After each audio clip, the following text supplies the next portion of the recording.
Semana que acaba, semana que começa. A semana que terminou foi uma semana dominada por bancos centrais, de novo. Tivemos também dados económicos importantes e ainda a continuação da época de resultados do segundo trimestre deste ano. Mas de facto foram os bancos centrais o grande destaque da semana. Começámos por ter a Reserva Federal que subiu as taxas em 25 pontos, tal como amplamente esperado, o mercado não esperaria outra coisa. Estava sim à espera de sinais relativamente às decisões futuras, nomeadamente à decisão de setembro. Não ficaram exatamente elucidados, mas pelo menos ficaram com uma ideia de como é que o Banco Central vai monitorizar os mercados de forma a ter uma decisão em setembro. E isso foi bastante bem comunicado por parte do FED, que acabou por não levar a grandes alterações ou a grande volatilidade imediata no mercado. Aliás, foi das reuniões em que menos volatilidade quase se assistiu.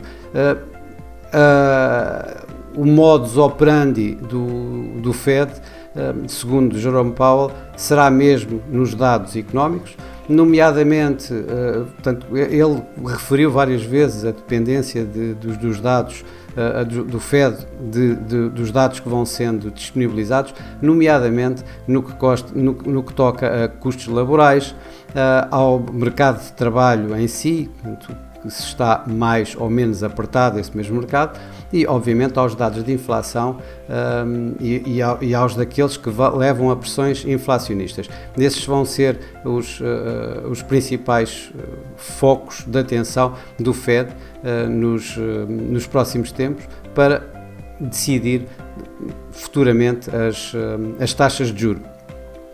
Também o Banco Central Europeu fez essa alteração, que não podemos chamar de alteração, na medida em que os bancos centrais, todos eles, são dependentes de dados. Aliás, Christine Lagarde teve mais ou menos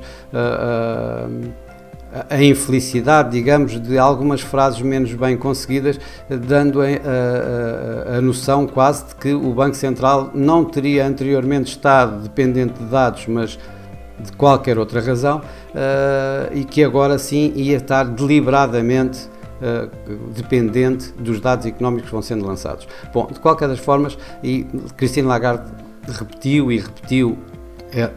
exatamente isto vezes sem conta, que o Banco Central vai estar completamente dependente de dados. Aquelas frases mais agressivas que nos tinha habituado, de que o trabalho ainda não estava terminado, de que ainda havia um longo caminho a percorrer, nada disso existiu na comunicação do Banco Central Europeu, depois de ter subido 25 pontos as suas taxas, tal como também o mercado estava à espera, nem contava com outra coisa que não fosse isso, mas abriu a porta, e de que maneira, para uma pausa na próxima reunião de setembro, quando os mercados aí já estavam à espera da probabilidade, uma elevada probabilidade de termos mais uma subida de taxa de juros de 25 pontos em setembro. Isto transformou, de facto, a reunião do Banco Central Europeu numa reunião mais dovish do que aquilo que seria de esperar, e isso foi visto no mercado, nomeadamente com os ganhos acionistas e com a pressão sobre o euro, com o euro a cair ligeiramente. Por parte do Banco do Japão,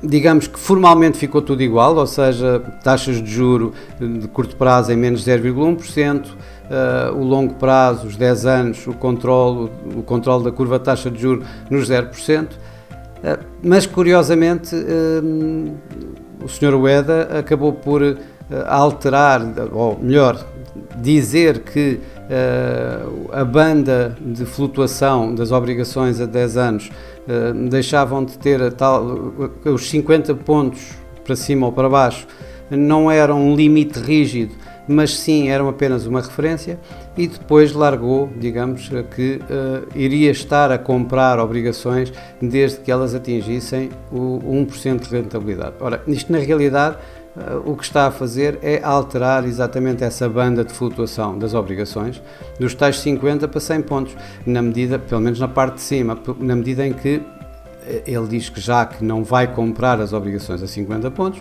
pode comprar ou não, mas não é obrigado a fazê-lo neste novo conceito, e que estará assim no mercado nos tais 100 pontos.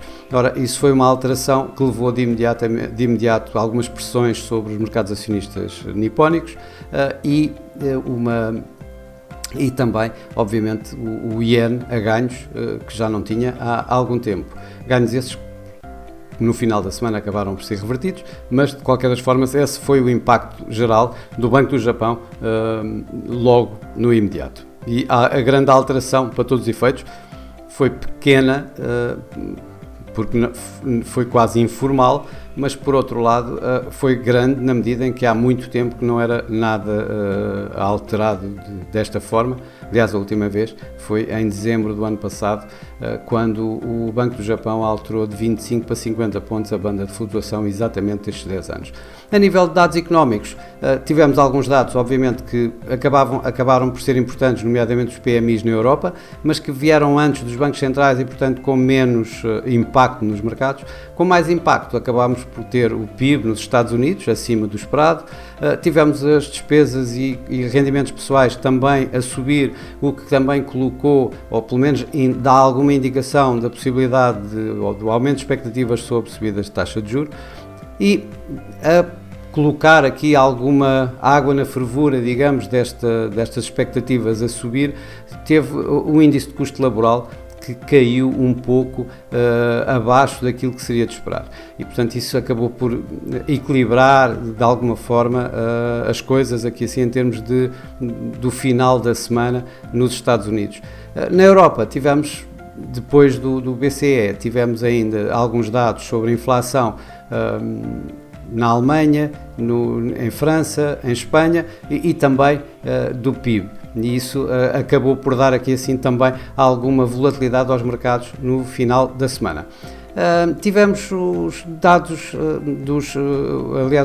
a apresentação de resultados importantes, e elas acabaram por também dar aqui assim alguma volatilidade adicional dos mercados, até porque os resultados apresentados continuam acima do esperado pelos analistas, e isso tem vindo, digamos, a sustentar os mercados acionistas de uma forma geral. Aliás, isso foi visto esta semana, em que foi mais uma semana de ganhos na grande globalidade. Tenho aqui, por exemplo, na Ásia e no global, o Hang Seng de Hong Kong liderou os ganhos ao subir esta semana 4,5%. No Nasdaq subiu cerca de 2%. E o DAX foi o que mais subiu na Europa, em que subiu 1,8%. Por cá, o PSI andou em contraciclo face aos pares europeus e caiu cerca de 0,3%, isto pressionado por Jerónimo Martins, que apesar de bons resultados, eles saíram um pouco abaixo do EBITDA do período anterior, o que levou o Jerónimo Martins a cair cerca de 7% do mercado.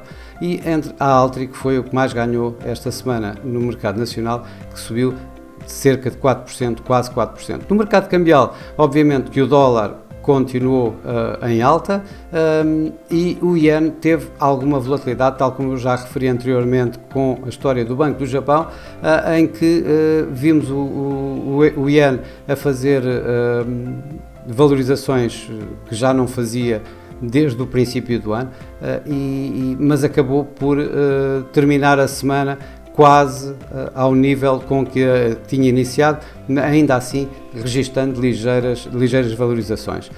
Nos mercados das commodities tivemos o petróleo a ganhar, aqui o Brent 4%, o WTI quase 5%, foi a quinta semana consecutiva de ganhos do petróleo, uma série que já não se vê há mais de um ano.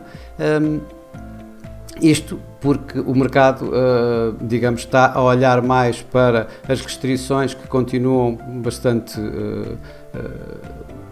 grandes na oferta de petróleo, agora que, inclusive, com a expectativa de estarmos a terminar os ciclos de subidas de taxa de juros, a expectativa sobe também relativamente à possibilidade de haver mais retoma económica e, portanto, mais procura por energia e, obviamente, pelo petróleo. Já o ouro teve aqui, assim, algumas perdas.